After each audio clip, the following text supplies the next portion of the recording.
জন্মদিন, তাই তো চলে আসছি বিরিয়ানি রান্না করতে। এখানে আমি বিরিয়ানি রান্না করার জন্য সব বাটা মশলা ইউজ করেছি। তো আমি একে একে এখানে সব মশলাগুলো দিয়ে নিয়েছি, দিয়ে ভালো করে নেড়ে চেড়ে মুরগির গায়ে যাতে সব মশলা লেগে যায় সেভাবে মাখাচ্ছি। এখন মাখিয়ে চুলায় বসিয়ে দিয়েছি এটা কষানোর জন্য।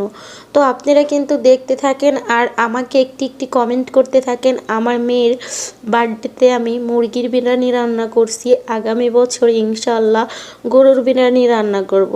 যাই হোক, আমি এই যে দেখেন চালগুলোকে লাল লাল করে এটির ভিতরে অফ ক্যামেরায় গোছগুলো তুলে নিয়ে এখন লাল লাল করে চালগুলোকে ভেজে নিব। এক কড়াইতে হচ্ছে মাংস কষাচ্ছি আর এক কড়াইতে চালগুলো ভেজে নিচ্ছি। তো আমি সুন্দর করে চালগুলো ভাজতেছি যাতে আমার পোলাওগুলো ঝরঝরে হয়, এই জন্য আমি অনেক মনোযোগ দিয়ে হচ্ছে চালগুলো ভাজতেছি, যেহেতু বেশি মানুষের খাবার যাতে নষ্ট না হয়ে যায়। ভাই আজকে সারাদিন অনেক পরিশ্রম করেছি, তাই কোনো বন্ধুকে সাপোর্ট দিতে পারিনি। বন্ধুরা তোমরা কিছু মনে করো না, অবশ্যই আমি তোমাদেরকে সাপোর্ট ব্যাক দিব ইনশাল্লাহ। তো এখানে আমি আবার মাঝে মাঝে দেখতেছিলাম যে এটা কতটা পারফেক্ট হয়ে গেছে। ইনশাল্লাহ এটা পারফেক্ট হয়ে গেছে, এখন চালের সাথে ঢেলে দেব। তো হচ্ছে এই তো আমার বিরিয়ানি রান্না শেষ।